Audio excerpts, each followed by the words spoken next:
What's going on, Colts Nation? I appreciate you joining me for another video. Today, I want to talk about Colts players and the free agents that they're going to have to resign this year, the ones that we should move on from. And we have talked about this on this channel before, but as time went on through the season, things change. And the more things change, the more I've looked into this and the more I've come down to when we first talked about this, I had the Colts paying a lot of these guys and basically only paying those guys. We wouldn't end up with a whole lot of money after paying all the guys. So what I've come to now and what we're looking at as of right now is right around $73 million of cap space going into 2024 free agency.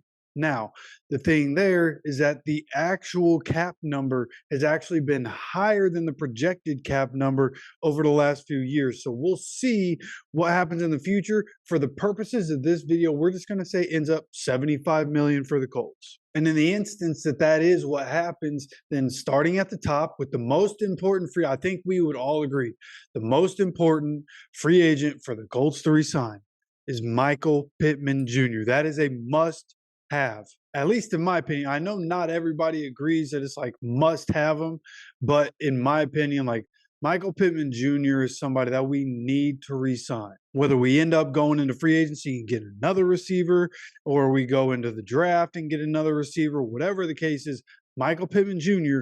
needs to be re-signed. And I feel like with what he put out last year, it feels like he's going to get a contract worth about $25 million. Where the wide receiver market is, the numbers that he was able to put up, the numbers he put up with subpar quarterback play over the last few years, Michael Pittman Jr. very easily could come out of this with $25 million. So if you take the $25 million that Michael Pittman Jr. is going to be making per year out of that 75, we're left with $50 million. So then you start looking at all the other free agents. You have Kenny Moore. And I think Kenny Moore is a guy that, in my opinion, as I was looking through the numbers, I honestly had gotten to a point where I was like, maybe we could just draft some more guys and let Kenny Moore go. And I was looking at the numbers. Kenny Moore was tied for the league lead amongst all cornerbacks in the NFL with 1,088 snaps played. And he was able to do that while the guy he was tied with played 17 games, whereas Kenny Moore played 16. Kenny Moore also, by a pretty wide margin, led all cornerbacks in the NFL in tackles. And he was among the lead leaders in quarterback hits and among the lead leaders in interceptions this year. Kenny Moore does it all. And somehow, some way, he didn't end up as an all-pro. You just go look at the numbers and tell that he's an all-pro. I don't know how Kenny Moore doesn't end up as an all-pro, but Kenny Moore is a guy that is playing as good as he ever has. What he put out last year was absolutely phenomenal. So in this offseason, I feel like signing Kenny Moore is imperative. I think it's something we really need to be able to do to lock up that nickel corner and keep that as one of our strengths, because that's not something that you just find anywhere, right? And the interesting thing is, like, what is the contract going to be for Kenny Moore? I think that's the hardest part to really gauge about this whole situation, is trying to figure out what his contract's going to be. How does that go with Michael Pittman Jr.'s and what cap space we have? So for me, as I was looking through the numbers of other cornerbacks and what they're making and Kenny Moore's age and what he's done so far in the last situation where Kenny Moore got his last contract before he was ever really that guy. But Chris Ballard believed in him enough to go ahead and give him some money. So all in all, I have Kenny Moore getting a $16 million contract, which for a star like Kenny Moore sounds like it's probably not enough. But again, I was looking through all the different contracts, and what years did these guys sign these contracts? 16 million seems like a realistic number, especially with Kenny Moore. His age is going to play a factor into this, I assume. So if he's able to get the $16 million contract with Michael Pittman Jr. getting 25, you have the $75 million in cap, all the way down to 34 after we sign those two guys. Now, that's a big hit. That's also two really important players, wide receiver, cornerback, two very important positions, right? So, yes, it's a lot, but in my opinion, at the end of the day, worth it. Okay, this is we got more stuff going on, right? You look at Julian Blackman. Julian Blackman's another guy that I think with what he put out needs to be paid.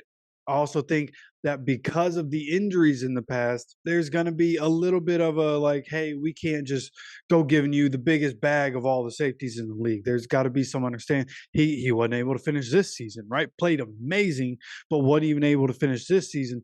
So I think top dollar for Julian Blackman is $15 million. So that's what I'm going with. It could be lower if the Colts are able to negotiate that to be lower, play a little hardball. Business is what business is. But in my estimation, again, with what Julian Blackman put out, he's starting to become, the best version of Julian Blackman. Then I think, especially with his age, $15 million could be a good contract, right? And maybe that's only for 3 years, right? And you'll see what happens. He still won't be 30 at that point. So give him another 3 years, $15 million per, and then see what happens on the other side of that. But if you give Julian Blackman that contract, now you have $19 million left in cap space, which I got to say, for other things that I'd like the Colts to do, not a lot to really work with. So the question is something else going to be sacrificed? And there are some other sacrifices that I think the Colts are going to have to make. Because when you're looking at the rest of these upcoming free agents, Gardner Minshew, I don't think we re-sign him. I think we go elsewhere, whether it's getting a guy in the draft that's more like Anthony Richardson or trying to find somebody, a veteran to bring in. And I do have some ideas about that we'll be talking about. I think there's somebody else that's probably going to be cheaper than Gardner that they're going to want to bring in so that they can allocate cap space into other avenues, right? Zach Moss, another guy who I think he's just going to be too expensive for us. We just paid Jonathan Taylor. Nobody in the NFL is putting that much money into the running back room. So I don't see the Colts doing that. So I don't see the Colts doing that either. And honestly, I think Tyquan Lewis is kind of up in the air on whether or not to re-sign him. Kind of depends what his price is. There's going to be a video tomorrow. We'll talk more about Tyquan Lewis in the video tomorrow for sure. And then, the big name on here is Grover Stewart, and whether or not we're going to sign Grover Stewart to another contract. Right, the contract that's expiring is one where he was making $10.25 million a year, which is a higher price than I thought. But I honestly think that with the output of Grover Stewart and how good he's gotten, I just don't know if we're going to be able to afford Grover Stewart. Okay, and if there is a world where we're able to get some more cap space and things open up, then there are other options that we could go at defensive tackle that would be right around the same price or maybe a little bit lower than Grover Stewart that I think could be as good or better, right? And again, a lot of these options like, what are we going to do at backup quarterback? What are we going to do at DT if we don't sign Grover?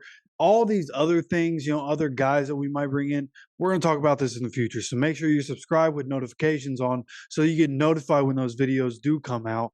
But, just the way I see it, I think there's so many good free agents coming up that I think it's time for the Colts to start looking outside the building to try to bring in some guys that could be an upgrade. And maybe they're not an upgrade, but they're, at the same level or maybe a little lower, right? What's the drop off between, Gardner Minshew and a Tyrod Taylor, right? Like, is there really that much drop off? I don't know. But for what drop off there is, you would see it in the contract. So like I mentioned earlier, there's going to be other spots where I think the Colts could allocate some money, where I think they should allocate some of their cap space money. And of course, it's the NFL. Anything can happen. We could be shocked about something crazy any day. But I have an estimation of what I think the Colts should do, the best avenue, best plan of attack. It's not going to be perfect because you can't pay everybody, but for what we can do and what I think the best moves are, we're going to continue to talk about these things. But, the only guys of our free agents that I think we should sign, Rigoberto Sanchez, also, I don't think I mentioned him. He's on this list also of not being signed. But I have Kenny Moore, Julian Blackman, and Michael Pittman Jr.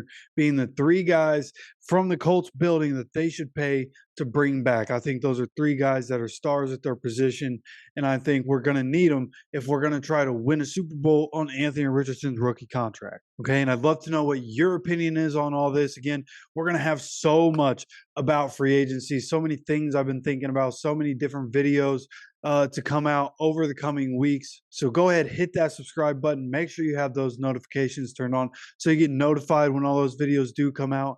Of course, I appreciate you stopping by for another video. And as always, take care of yourself, take care of each other, and go Colts.